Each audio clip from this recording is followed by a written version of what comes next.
This service is important, and services like this will be conducted in churches around Australia in the coming year in response to the findings of the National Anglican Family Violence Research. If you haven't become familiar with the findings of that research, you can go to the Anglican Church of Australia website. It's called anglican.org.au, and look under the family violence work and you'll see all the research reports there, as well as the church's response to the findings. I want to thank also the Cathedral's leaders and staff for holding this service, to Dean Andreas Lowe, to Heather Pataka, presenter, and to Andrew Victorson, who's typed up the service order for us. And especially I want to thank the Archbishop of Melbourne, the Most Reverend Philip Freer. It was Archbishop Freer who, as the Primate of Australia, of the Anglican Church of Australia in 2017, commenced this work by putting together the working group, which he asked me to convene, and in leading standing committee as they gathered the resources in order to commission the research. So thank you. The Old Testament writer of Ecclesiastes wrote, "There's a time to laugh and there's a time to weep. There's a time to be silent and a time to speak."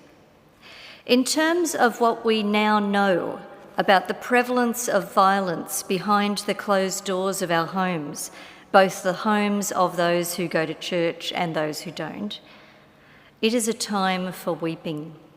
It is a time for publicly lamenting that violence. We don't like to do these things. We don't like to weep. We want to brush things off or brush them under something, move forward, onward and upward. Nothing to look at here. We're fine, but thanks for asking. Let me read to you the reflection of one woman who experienced family violence and tried to do the same. She writes, "It was Sunday. I didn't want to get up. My body felt heavy. The day before, my world had come crashing down. The tsunami had come and gone, but I was still standing in the midst of the debris in shock and despair. My breath was laboured and my mind was cloudy. I could hardly speak. The consuming sadness sat like a dense fog in my soul. I wanted to pull the covers over my head, to disappear from the world and sleep for ages to escape my reality. I summoned the strength to get out of bed and get ready for church. My loves knew the routine and headed to the car. I'm sure my children noticed that something was awry, but they followed along as normal. We made it to church, despite my distracted driving. I sent them each to their Sunday school classes and I trudged towards the chapel. For the first time in my life, the thought of worshipping numbed me. I hid in the back of the room, sinking into the pew, hoping to become invisible among the crowd of people surrounding me. Why was I even here? I couldn't sing the songs. I couldn't comprehend the sermon. I didn't want to look at or speak to anyone. My chest felt like a pit that was about to swallow me. These words are from Heather Webb, and I thank her for that reflection. As the author Bessel van der Kolk writes, our bodies keep the score, and there are times when our bodies, rather than our brains, tell us that we need to stop and deal with the trauma that is in our life. We cannot just go on acting like it's business as usual. And God gives us permission to weep, to cry, to be angry, to complain, and when we're not the victim, to be sorry, to be sad, to be angry on someone's behalf, even to confess guilt that we stood by and did nothing, that we had eyes that didn't see. The Bible's word for this processing of our grief is called lament. We've watered down the meaning of this word. The Oxford Dictionary says lament means to express sadness or regret about something, as in the teacher lamented their students' lack of interest in the classics, or the lady lamented the lack of shops in her suburb. That's not what lament means in the Bible. And the Bible is full of lament. Not a rare practice. A full third of 150 psalms are what we call psalms of lament. That's probably why we love the psalms so much. They give voice to our emotions, our griefs, as much as they give voice to our joys. The Bible has a whole book called Lamentations, quite short, you can read it.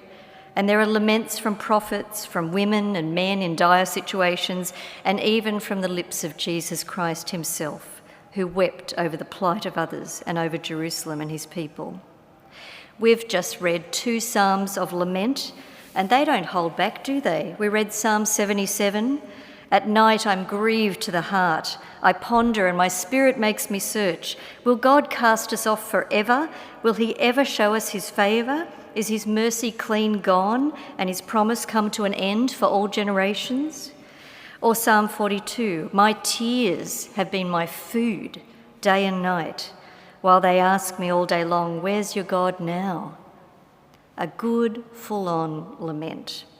The word's expression of regret don't do it justice. Full-on dummy spit is a more colloquial definition. But lament is not just about having a good whinge. In the Bible, almost every lament has 4 features. Firstly, it's a lament straight to God. We address God. We take our pain onto holy ground. In Psalm 2 we read, I must speak with God. Where can I go and speak with God? My tears have been like food and drink. I can't even go to worship anymore. Let me pour out my complaint to God. The Bible models for us not settling with nursing pain, not even settling with simply dealing with whatever people may be involved, but taking it straight to our Creator. Secondly, we voice our complaint, our sorrow, our anger, our confession, our sin. We state what the problem is and we don't hide from it. In Psalm 77, it's a complaint that God's promises seem to have failed, that God's favour is no longer apparent, that God has rejected Asaph, who wrote the psalm. In Psalm 51, David laments his own sinfulness, his own terrible behaviour, and he says to God, my sin is always before me. I know what I've done. I've been a rebel since I was born, and the one I've hurt the most is you, God. Everything around us bears testimony to the need that we need to name a problem or hurt before we can move forward and recover. An unconfessed sin is a burden. A burdened heart is a weight that does not get lighter. Lament makes us name the problems. And so today we started our service lamenting with real statistics, the gendered nature of intimate partner violence. 1 in 4 women affected. Prevalence rates equal to or higher for Anglicans. Calls to police every few minutes. A failure of the church to respond in love to victims or to call perpetrators to account. A clergy that are untrained in dealing with this significant problem. That this abuse has occurred among those who attend our churches and even among some in leadership. That our church teaching and pastoral care has failed adequately to support victims. That we have, in the words that we said earlier, that we've had ears which didn't hear, eyes which didn't see, hearts and minds and wills that were not open to preventing or responding to domestic and family violence. And I would add that we've perpetuated systemic inequality that we now know drives and feeds and gives longevity to these violations. Thirdly, when we read laments, we bring our requests, and in Psalm 77 there are 6 pointed questions that the psalmist brings to God, such as, has God's love vanished forever? Has God forgotten to be merciful? Is God withholding his compassion? In lament, we ask God the hard questions. Why did we fail to see? Why did we fail to hear? Why did we fail to act? Why did it take us so long? and then finally an expression of trust. Most psalms of lament end with an expression of trust in God, and I take it that that's just not the psalmist, being politically correct in good form. This is what I should do. I should end up thanking God at the end. After such an honest cry, after such honest questioning and complaint, why would they now be inconsistent and mouth words that they didn't really mean from their hearts? But it happens almost every time when we read the scriptural laments that the person lamenting, having voiced their grief, having taken it to God, is moved to reflect on the God to whom they are speaking. Usually, the way that God has dealt with them in the past. Often in the Old Testament, the psalmist looks back to the Exodus event, that defining moment for God's people in the Old Testament, their deliverance. God delivered them from slavery in Egypt. He parted the seas and he led them to the promised land of shalom and peace and blessing. And God's past actions lead to a heartfelt reassurance about God, God's character, God's compassion, and the way that we can trust that God will act in the future. And this is remarkable because lament doesn't bring any immediate resolution. There will be no immediate resolution from our service today. But somehow, naming the problem, bringing it to God and reflecting on God will help us to know that one day God will answer and restore, that God hasn't finished his work in us and through us.